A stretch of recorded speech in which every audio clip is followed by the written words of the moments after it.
My name is Joseph Callahan. I am a volunteer with the Monrovia Public Library. This is the Veterans History Project for the Library of Congress. We are interviewing today Edward Charles Sanborn, and he is a World War II Air Force veteran. We'll go into more details about him in a moment, and I'll ask him a lot of questions.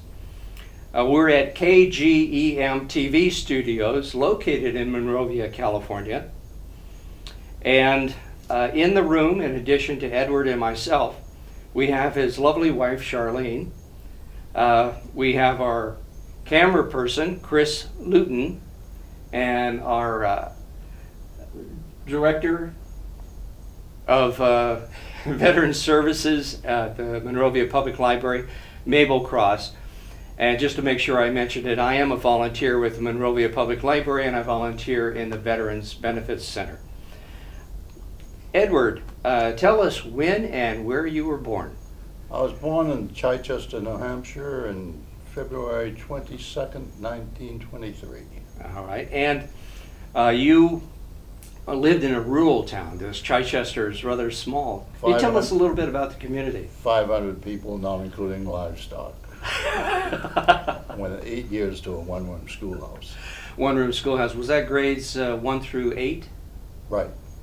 Have the same teacher through the entire time? Same teacher for the entire time. Yes. And then from there went to Concord. You had to go to Concord to go to high school, is that correct? Right, yeah. How far was that from where you 10 lived? miles. Oh, so still driving, reasonable driving distance away. I understand that your parents were hard-working individuals. Your father, what's his name? Doran. And what was his occupation?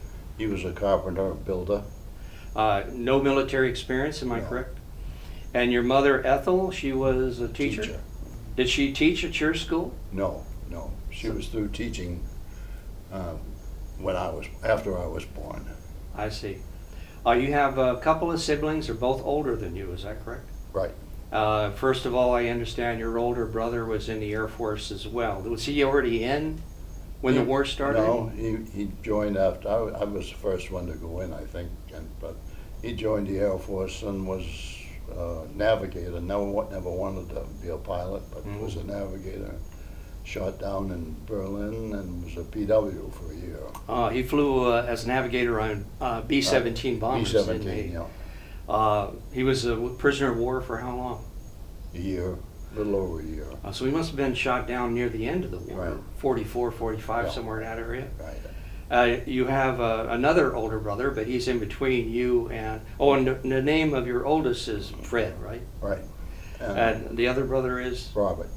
Now, Robert did not enter the military, but he played another important part. He got a lieutenant. He was a lieutenant there in the, of course he was an ROTC and went on active duty. I see. He didn't get called active duty though. Oh yeah, he did. He started in when his first active duty was teaching ROTC at Clemson, and from there he applied and went to MIT during the war. He had graduated from as an electrical engineer, and so they went to MIT and worked there during the war on radar research. A very important part of a very important job, I should say, for wartime efforts. Yeah. Because radar was new at that time, and the United States wanted to stay in the forefront of any technologies that would benefit us in our war efforts. So your brother Robert never went overseas, but No. he did serve in uniform in the United States. Right. And teaching ROTC had to be very valuable as well, because there were people who stayed in college, but they needed to be prepared for military service, and he did that. Right. All right. And so tell me something. Tell me about when you decided to enter the Air Force. First of all, why did you decide to do that? It looked exciting. So, I had always wanted to do it. I'd never flown, so when I got a chance to take a test, I went out and took the test and passed it. then I went and bought a $10 ride in an airplane to see what it really was like, because I'd never been up before. So you went, well, I passed the test to be in the Air Force. Maybe I better find out if I really want to do this. So Right. I'll go pay for a flight. Was it a biplane? You had a two-wing plane? I can't remember now whether it was a single. But I know you were trained on those, and we're going to Yeah, come up yeah. on that in a second. But did you enjoy maybe air combat movies or airplane movies or something, and that's what sparked your interest in being a flyer? Probably so. It just looked good to me. Looked like a fun thing to do. So your first airplane flight was because you passed the test to go into the Air Force. And by the way, was it a written test as well as a physical, or was it just a physical? Both. Both. How grueling was the test? Well, it was pretty good. I don't know. It took all morning for the. I took my test in Springfield, and I think it started at 7 or 8 o'clock and finished about noontime. And Oh, then I waited just a couple of days to see if I'd passed or not. So. I see. All right, so you got your first orders. Now you dropped out of college, didn't you, in order to enter the Air Force? Right. And you were in college when the war broke out. Right. So the war broke out at the end of 41, so now it's 1942, and we need, the Air Force said, we need you. And so you reported March of 42. And you went initially to, I believe, Montgomery, Alabama? Right. What did you do there? That was initial ground school and introduction into the Army. It was Army Air Corps at that time, yeah. Did it include things like marching and uniform Marching. use? And how did you like the barracks life and so forth while you were there? That was all right. Make No. any close friends? Oh, yeah. All right. And about how long was this school? Do you recall?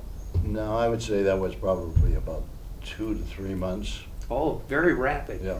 And you learned how to fly as well No, during no, this there time, was right? no flying at that. Oh, I time. see. So it's the next school, the flight Then school. from there I went to Clarksdale, Mississippi, and that's when that was the first flying we did. I see. Clarksdale, Mississippi. Oh. And that was civilian instructors, wasn't it? Right. And do you speculate that they did that because they needed all the pilots that the military had actually flying combat missions and so forth? Do you think that I might have don't been know. why? No, well, that's probably it, but the instructor I had a lot of hours. Yes. He was a lot of experience with the airplane, so it was a lot of fun. So what kind of planes were they?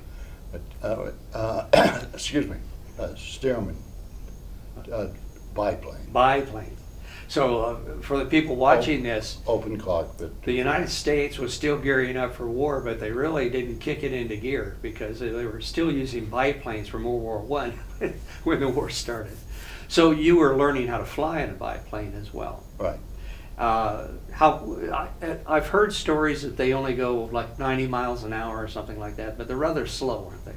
Downhill. Downhill. No, I don't know. No, biplane go over 100 miles an hour. They do.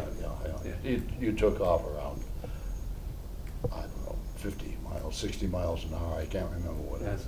But rather slow speed compared, especially to jet aircraft today, Oh, yeah. especially. Yeah. So, and then of course you completed, you got your I know, also we're going to be inserting photos of you, just so you know. The first photo will be of you in a uniform. I'm going to insert that here. And the next one will be of your pilot's wings. Now these are the pilot wings that you received when you graduated from flight school. But then you went to Denver, Colorado, and what was the purpose of your assignment there? Then I had graduated as single engine, and when I went to Denver, I was going to go into multi-engine aircraft, and you didn't get instrument training as a fighter pilot, and so I went to United Airlines ground school at Denver and flight school, and learned instrument flying with United Airlines pilots out of All right.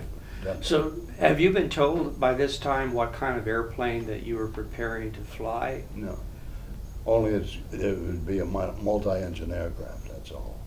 But you shared with me that everyone was trained to be a fighter pilot first, and then any No, other things that you got. No, it's not like that. No. When you graduate, you get out of basic training, basic flight training, Yes. then you go to, you have your choice, whether you go to a multi-engine aircraft, which would be a bomber or whatever, or single-engine fighter. I had picked, and you had your choice, and I got my choice, but when I got my wings and graduated, I got sent to St. Joe, Missouri, to fly. I forget the plane now, but it was a twin-engine fighter. Twin engine. Mhm. And so I thought I had the world by the tail, and then we found a 47 there. All right. So then That was the end of my fighter pilot.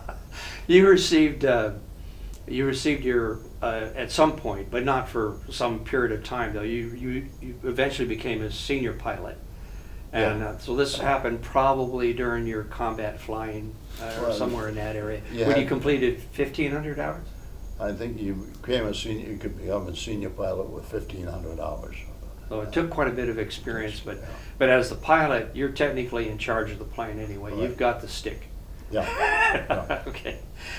In St. Joseph, after you finished there, you got your orders to overseas, and you were going to China, Burma, India. No, from St. Joe, I got sent to. I check out in the C-46, Yes. and from there I got sent overseas. So you must have flown a Commando C-46 cargo plane in the U.S. before you went overseas. Right. And so that's must be when they said, oh, by the way, this is the kind of plane you'll be flying. Right. Did you actually take that plane overseas with No, you? No, flew over and just as a passenger, Yes. and at that time we had to go over through South America, Ascension Island, and across Africa. Took a long time to get there. Yeah, a couple of days. Yeah, well, we've also put a picture of the Commando C-46 cargo plane into this video so people can see what it looked like. The thing that struck me is there are no guns on this airplane. No. And so you're going into combat with no guns. And I'm gonna ask you some questions later on. But so you arrived at your base in it was India, right? India, And it was it pretty remote, this base in India? right. It's an area where tea planters, the base was cut out of a tea planter's field, if you Yes. will. Well, there's a patch that's being inserted here, and it is the patch for your unit, which was CBI, China, Uh-huh. Burma, India. And your duties were to fly supplies over to supply troops in Burma. Did you also go to China? Yeah, basically to China. Mostly because China. We supplied 14th Air Force Flying Tigers. Yes. Because the Lido Road, they were building the Lido Road, but it hadn't been built, so everything that China got had to be flown in from India. Now, tell us about how you got from India over to China, because don't you have mountains you have to cross? Yeah, the Himalayas. Very small mountains, Very right? large mountains. I'm being facetious. What did you call that? Flying over? The hump. All right, the hump. And it was like quite an obstacle. It must have been quite cold in the aircraft as you go that high. It was cold. It was, well, yeah, your minimum clearance altitude was 16,000 feet. Yes. And a lot of times you had to go higher than that. That was actual minimum.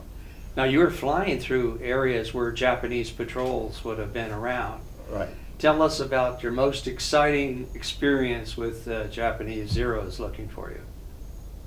Well, it was, we were coming back from China and we got chased. We always,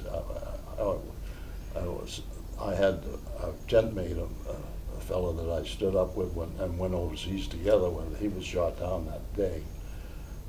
I'd seen him in China, and we came back, and I got it back, but we had the gunners, radio operator were at the windows in the back, but when we were coming back, mostly went empty anyway. Yes. And they were looking for Zeros or Japanese airplanes, and they found one. So fortunately, we were right on top of the clouds, and so we ducked down in the clouds and went around and came out later and Oh, right. went home. So Okay. it kind of hide and seek. My buddy didn't make it. Oh. Now, speaking of your buddy, do you recall his name? Sure, Ed Rugg.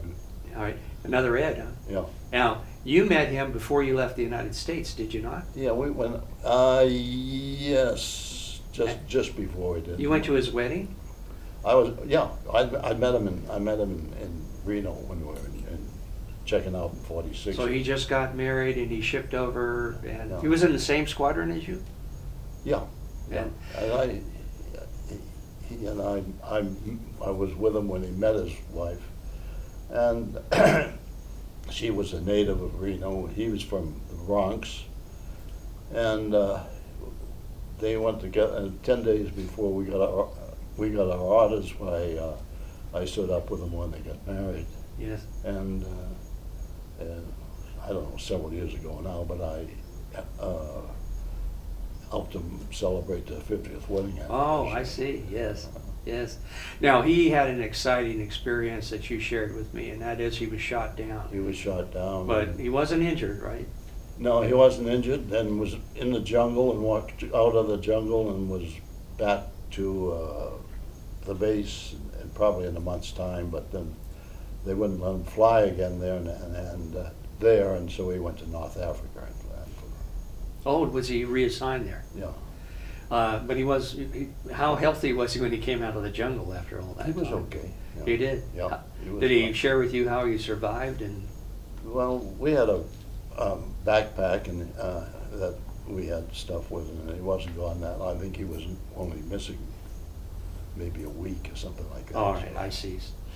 All right, so then, having walked out of the jungle, I'm sure you all had probably thought that you would never see him again, Yeah. because that was quite a while for him to be missing, but then all of a sudden, here he is. It's a big And- jungle. Right. So, what were the living conditions like there in India? We had it pretty decent. When we first got over there, why we lived four to a tent, and lived it was an English tent. It was a good tent, and it was a cement. Yeah, but it was pretty good. But Did it after- rain quite a bit? Huh? Did it Oh, rain quite a rained bit? a lot, but after a few months, 2 or 3 months, half a dozen or so of us got to rent a tea planter's bungalow that was there, and so we lived in the bungalow. So it was like luxury accommodations. Yeah, and it was a lot crowded in the end of the place, but was a lot better than a tent. Better anyway. conditions, I see. Yeah. And you had hot meals because you had to cook there, right? Yeah, right. What was your normal work week like? Did you fly every day or No, and we probably would only fly maybe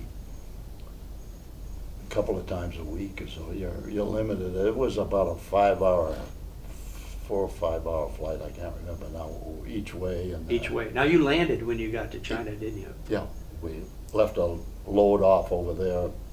We were carrying everything from gasoline to trucks and food and everything else. Now, that'd be a little unnerving carrying gasoline and knowing that if you got That shot. wasn't so bad because if you lost an engine, you could always kick the cans out of the drums out of the back. But Yeah. if you've got a 6x6 in there, well, you can't.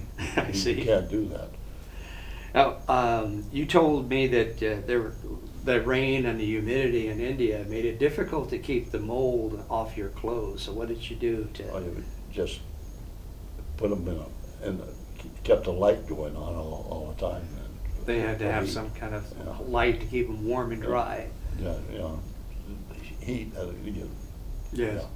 Did you have natives, Indian people who worked on the base too? Or, Yeah. yes. Yeah. Provide some basic services for you? uniform? The basic services, work or yeah, anything? yeah. They worked, I think, in the mess hall, and we lived in tents, and we could hire Indian kids to come in and clean up, Yes. make your bed for you and so on. And they were probably glad to have the work Right. as well. But you shared with me that you had one very unnerving experience flying back. And I believe you were low on gasoline and not sure about where your base was. Can you share a little Well, bit it about was that? just, no, we only had we didn't have a letdown for, as such for, at our base. All we had is a tower, and it didn't, the control tower that we had. And so I didn't go very far, and we were coming back on instruments, and we were lost. We knew we were somewhere in the area, but we didn't know where. And we were homing in and it took us, we couldn't pick up anybody on the radio. And Yes. finally, the weather was bad in India, but finally picked them up, and probably about 10 minutes before we landed. And so they took us on in. Oh. And, So that was we were ready to get out, but that was probably the most terrifying thing. Like you worked primarily, for the people who are watching this, primarily you supplied the fighting forces on the ground. That was your primary duty. For the benefit of people watching this video, Ed, I just wanted to make sure everyone is aware that for every person in combat, there's at least 10 people who supply the combat person who are working to keep them supplied, to keep them out in combat zones. And very often your hours are longer, or at least as long as the combat hours, because you've got to keep moving supplies. You did have a limited number of flights because they needed you to be alert and rested and so forth. What was the rule on sleep? Did you have to sleep a certain number of hours? No, I can't remember. No, I don't think they wanted you to fly over 10 hours or something like that. But And that's in one day, correct? yeah, at one time. At one time. That was more important when I came back from overseas and I started flying the Pacific, because at that time with a C-54, it took us Wow. 8. Yes. All right, we're going to come to those days in a little while. Your camp was raided by the Japanese, but none of the planes were damaged. Is that so? That's right. We had slit trenches, and then every once in a while they would try to hit us. Not very often. But Did everyone grab a weapon and go out and be prepared to fire? You just got nothing you could do with a weapon. You just jumped in the slit trench, Yes. because all they would do was drop bombs or something. And they didn't even drop bombs. They came over, but nothing hit us. I see.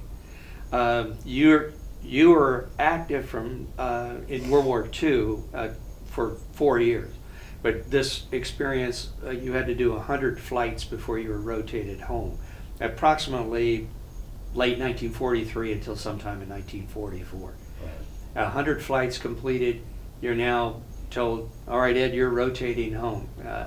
So you leave that plane there for the next people to use, I assume, and then you go back by, once again, as a passenger on planes. Yeah. And when you got back, they sent you to, I think, Fairfield, California? No, I went first to Homestead, Florida. Oh, okay. And what did you do in Homestead, Florida? I went from twin-engine aircraft to four-engine aircraft. 4-engine. And those are C-54s? C-54s. They're Douglas planes, aren't they? Yeah. So they're DC for those who know the code for those. And how long was the training, do you recall? Training was only about a couple of 3 months. So you went from flying a single-engine plane to a 2-engine plane to a 4-engine plane. Yeah. And that was the most engines you had to deal with. What is a challenge with as you add additional engines to a plane? I'm just curious. Maybe others watching this are. It's bigger aircraft, but more engines. You can lose one and you don't worry nearly as much, but you need it because you carry a bigger load, so on Yes. and so forth. But Yeah. no, So now you're flying supplies again, but you're not flying them and necessarily in the combat area. You're flying them from maybe San Francisco to Hawaii. Tell us a little bit about the trips that you did in Well, C-54s. we took. I was stationed in Hamilton Field in San Francisco, out of San Francisco, and we would fly all the way to the Pacific as a Hawaii, Quaj, Saipan, and down to the Philippines, and we would fly passengers and not passengers, but we would fly supplies and so forth. And after at the tail end of the war, while we were flying prisoners of war back after we had gone into Japan, and we would take passengers back. I see. So you completed your 4 years of active duty. You remained in the reserves. Oh, by the way, during all the time you were flying all those supplies around, you only did about, what, 80 hours a week? But that's 80 hours, or no, 80 hours a month. 80 hours a month is all you could, something like that is all you could fly. Yes. Because we would fly, it would be a round trip at that time, probably would be close to 20 hours.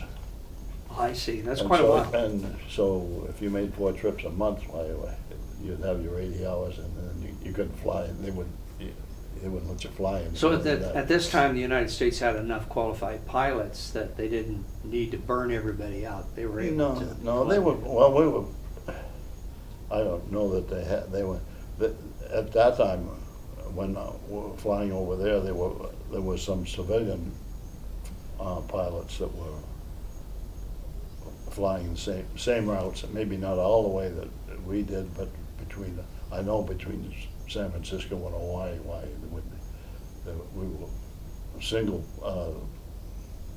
private air companies were doing it, and we were doing it. Oh, I see. They So- didn't have enough airplanes or men or whatever. So they were supplementing with Right. contract Right. pilots and planes as well. Now, you communicated during the war years by mail, and sounded like you got mail pretty frequently in comparison to some units. How Oh, often? yeah. How often did you get mail? Oh, yeah. 2, 3 times a month? Oh, at least that, yeah, probably that much. What, Well, your mother and father, did they write? Did your mother yeah, write? My mother wrote and so forth, because packages and so forth. Interesting part, a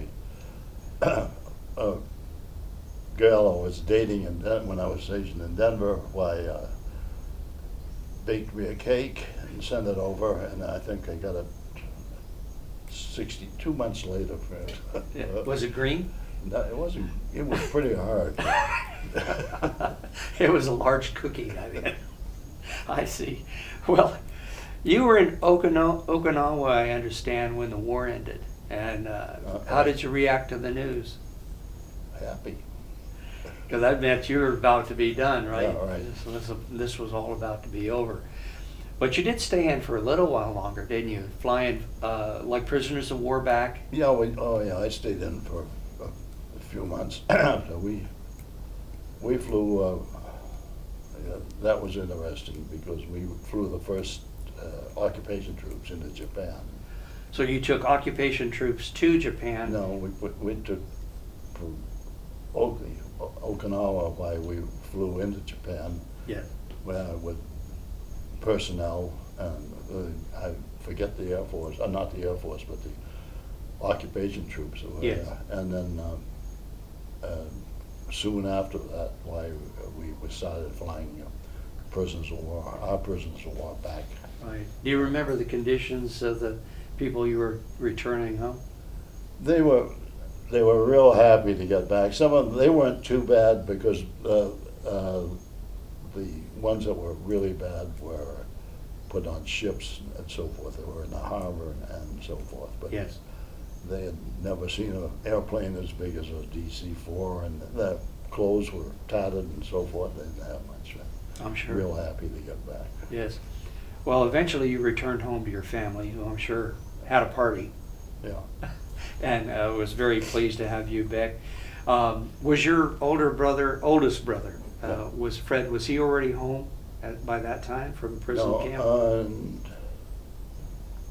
no, I can't, I honestly can't remember. That's all I right. think he might have been, but because he was shot down and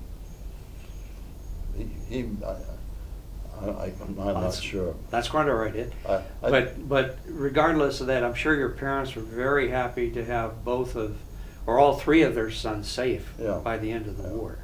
And even though all three of you served our country during that time, and you're part of the greatest generation, that if you didn't fight it, we wouldn't be having this conversation right now. That made all the difference in the world for all of us who came after you. You took a job, and I understand it was in San Francisco. What did you do? I got a job as working on the desk for a chemical outfit in San Francisco. Went to the employment agency. I married a local girl, and I knew that I was going to stay there in San Francisco, so I needed a job. I was I was getting out of the service, and I didn't have anything to go to, so that came out, and it worked out for me. It sounds like at the time, people were quite happy to have the veterans coming home, and they did their best to line them up with jobs or technical schools or get them into college or whatever. Did you go back to college? No, I didn't. I went to work and worked for them but stayed in the reserves because I could fly, and Yes. they would for nothing, and I Right. liked that. So you could get on a plane as a reservist and take a trip for Well, nothing. Cost you anything? No, it didn't cost you. You used to fly once a month, and you would fly. That was so you stayed qualified as a Stayed pilot. qualified. That's it. I see.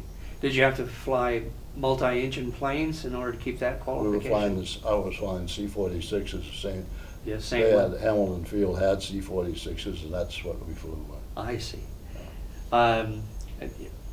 You served our nation with distinction. You received an Air Medal, which we're going to have a picture of that added. And you got the Distinguished Flying Cross 2 times. Yeah. That is one of the highest Air Force citations. I also read that your unit qualified for a presidential citation as well. Charlene, I think, has applied to get your medals because I don't think you There's have no one. medal for that I know of for. I never got a medal for that. It was a unit. Yeah. It was the whole unit. It was a. Well, I know you would have qualified for other medals besides these, so we'll see how many you have come to you, but I think there's probably half a dozen of them. Also, tell me about how you adjusted to civilian life when you got home. How was that? I can't say it was. I was still young. Was different. You know, I didn't really have any problem. I don't think I went to work for this company and I enjoyed it and so forth. But I started on the desk and I went out selling for them, and then I got called back into the service, and when I got out that time, I went back in for 2 years in the Korean War. Right. Got out again and moved. So my you were boss- called back to active duty in Right. 1951 to once again fly supplies for the Korean War. Isn't that correct? No. At that time, we were just training. I was teaching instrument flying I was sent to Travis Air Base, and they had a B-29s out there, and they were training, and I was originally going to be in a B-29 and but I had the time, and they didn't have a ground instrument school, Yes.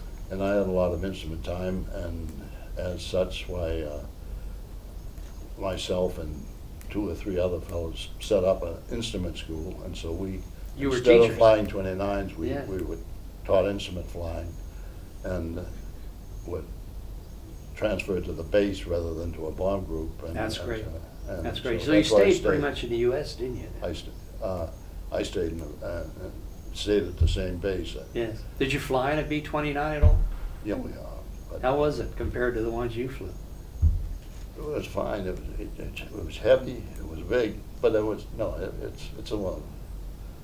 it's a big airplane, but it's small today.